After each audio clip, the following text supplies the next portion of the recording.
ఓ నా తండ్రి నా శివయ్య నీ చిత్తమైతే నేను సిద్ధమే అయినా నాదొక విన్నపమయ్యా నాలోని చింతను నువ్వు తీర్చవయ్యా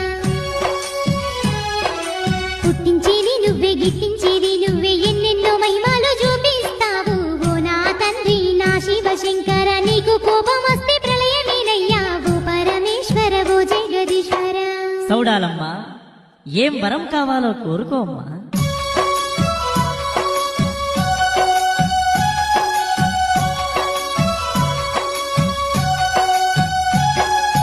ఓ పరమేశ ఓ జగదీశ